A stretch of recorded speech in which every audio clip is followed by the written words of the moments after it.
بسم اللہ الرحمن الرحیم۔ السلام علیکم۔ پاکستان کی سیاست میں یہ بڑی بڑی بڑکیں مارنے والے اور تاریخیں دینے والے کہ آئندہ فلاں تاریخ کو یہ ہو جائے گا، فلاں تاریخ کو یہ ہو جائے گا، اب انہیں اپنے خلاف کیے گئے جو اینٹی کرپشن کے مقدمے، اینٹی کرپشن کی انکوائری میں اس پر انہیں کوئی اس طرح کی تاریخ جو وہ نظر نہیں آئی، نہ کوئی پیشنگوئی جو ان کو پہلے سے مل جاتی تھی وہ بھی نہیں ملی، اور آج ان کے خلاف جو ہے وہ انکوائری اینٹی کرپشن نے شروع کی ہے۔ اور انکوائری میں اس انکوائری کو انہوں نے لاہور ہائی کورٹ میں چیلنج کیا ہے، جبکہ اس انکوائری میں انہوں نے یہ کہا ہے کہ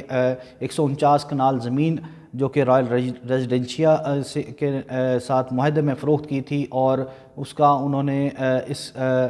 زمین کا جو ڈیکلیریشن ہے اس کو اپنی FBR ریٹرن میں بھی ڈکلیئر کیا تھا، اور انہوں نے یہ بتایا ہے اس اپنی درخواست میں کہ اس تمام معاہدے کی تکمیل جو ہے وہ 23 فروری 2022 تک ہوئی تھی، اور اس میں اینٹی کرپشن کو انکوائری کرنے کا کوئی اختیار نہیں ہے، اور عدالت سے انہوں نے یہ استدعا کی ہے کہ اینٹی کرپشن کو شیخ رشید کے خلاف جو ان کو ہراساں کرنے کی جو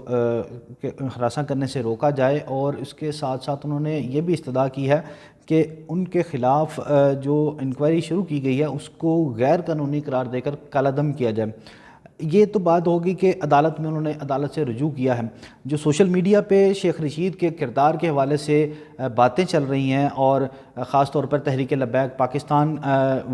کے جو سوشل میڈیا اکاؤنٹس ہیں اس میں یہ کہا جا رہا ہے کہ شیخ رشید نے جو بویا تھا وہی کاٹ رہے ہیں، انہوں نے عاشقان رسول کے خلاف ان کے تشدد کیا تھا، اس جماعت کو کالعدم قرار دیا تھا، جبکہ ایک سیاسی جماعت تھی، رجسٹرڈ تھی الیکشن کمیشن میں، اور اس کے باوجود انہوں نے اپنے سیاسی مقاصد حاصل کرنے کے لیے اس جماعت کو کالعدم قرار دیا تھا۔ جبکہ جو نون لیگ کے سوشل میڈیا اکاؤنٹس ہیں مختلف ان کو فالو کرنے والے، ان میں یہ کہا جا رہا ہے کہ یہ شیخ رشید نے کرپشن کی ہے، اور قانونی ادارے جو ہیں وہ اپنا کام قانون کے مطابق کر رہے ہیں۔ لیکن جو تحریک انصاف کے جو سوشل میڈیا اکاؤنٹس کے جو فالوور ہیں وہ اس تمام الزامات کو رد کرتے ہوئے نظر آتے ہیں۔ تاہم عدالت میں یہ درخواست جو ہے وہ دائر کی گئی ہے، اور رجسٹرار آفس نے اس درخواست پر اعتراض بھی عائد کر دیا ہے، اور اعتراض یہ عائد کیا گیا ہے کہ شیخ رشید کا جو اس درخواست دائر کی گئی ہے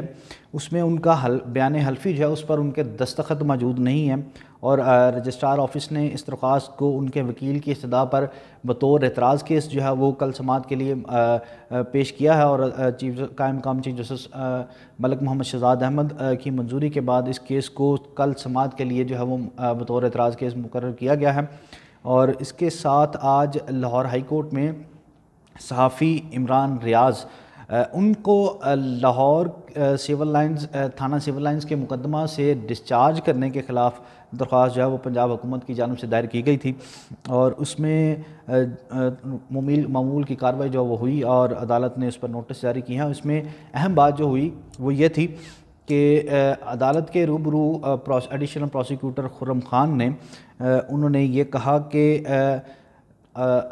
جو مجسٹریٹ تھے وہ چھٹی کے روز عدالت میں بطور ڈیوٹی مجسٹریٹ بیٹھے تھے، اور ان کو یہ اختیار نہیں تھا کہ وہ عمران ریاض خان کو اس مقدمہ سے ڈسچارج کرتے، بلکہ وہ صرف اور صرف ان کا جسمانی ریمانڈ دے سکتے تھے یا ان کو جوڈیشل ریمانڈ پر جیل بھجوا سکتے تھے، اور انہوں نے اس دلیل کے ساتھ 2005 کا اعلیٰ عدالتوں کا فیصلہ جو وہ پیش کیا، اور جس پر مسٹر جسٹس علی باقر نجفی نے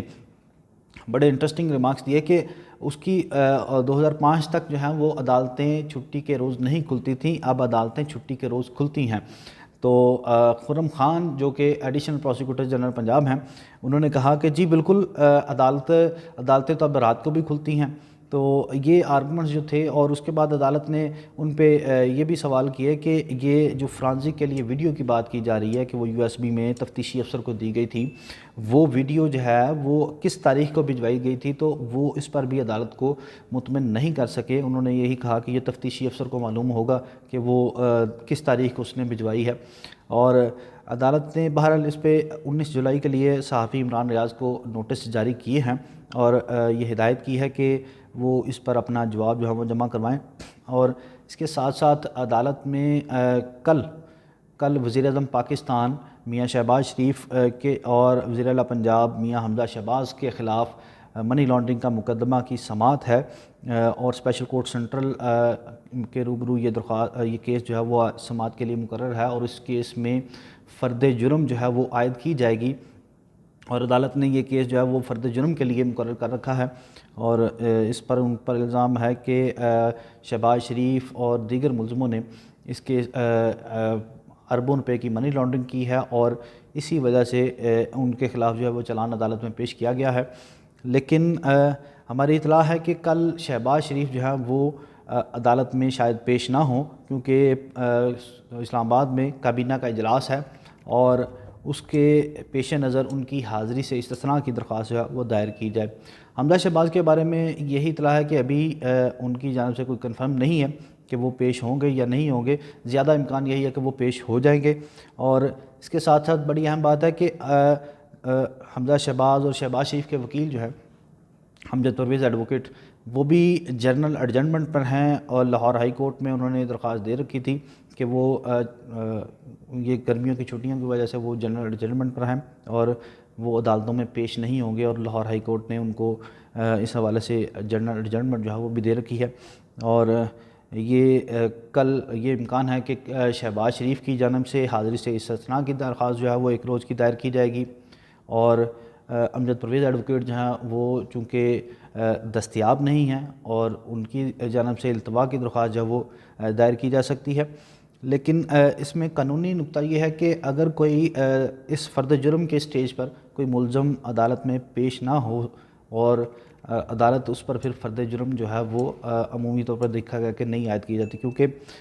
جب بھی ملزم فرد جرم کی کارروائی کے لیے تمام ملزمان کا عدالت میں پیش ہونا لازمی ہے۔ اب دیکھتے ہیں کہ کل اسپیشل کورٹ سنٹرل میں وزیر اعظم پاکستان جو ہیں وہ پیش ہوتے ہیں یا نہیں ہوتے یا ان کی جانب سے کوئی استثناء کی درخواست جو ہے وہ دائر کی جاتی ہے یا جو بھی صورتحال ہوتی ہے یا صرف امجد پرویز ایڈوکیٹ کی عدم پیشی کے باعث جو ہے وہ کیس کو ملتوی کرنے کی استدعا کی جاتی ہے، یہ تو کل ہی پتہ چلے گا۔ لیکن یہ اطلاعات جو ہیں وہ ہمارے پاس کافی مصدقہ ہیں کہ کل وزیر اعظم پاکستان جو ہیں وہ عدالت میں پیش نہیں ہوں گے، ان کی حاضری سے استثناء کی درخواست جو ہے وہ دائر کی جا سکتی ہے اور اگر ایسی صورتحال ہوئی تو فرد جرم کی کارروائی جو ہے وہ کل بھی ٹل سکتی ہے۔ کل جو بھی اس کیس کے حوالے سے اپڈیٹ ہوگی وہ بھی آپ کو آگاہ کریں گے۔ تب تک کے لیے اللہ حافظ۔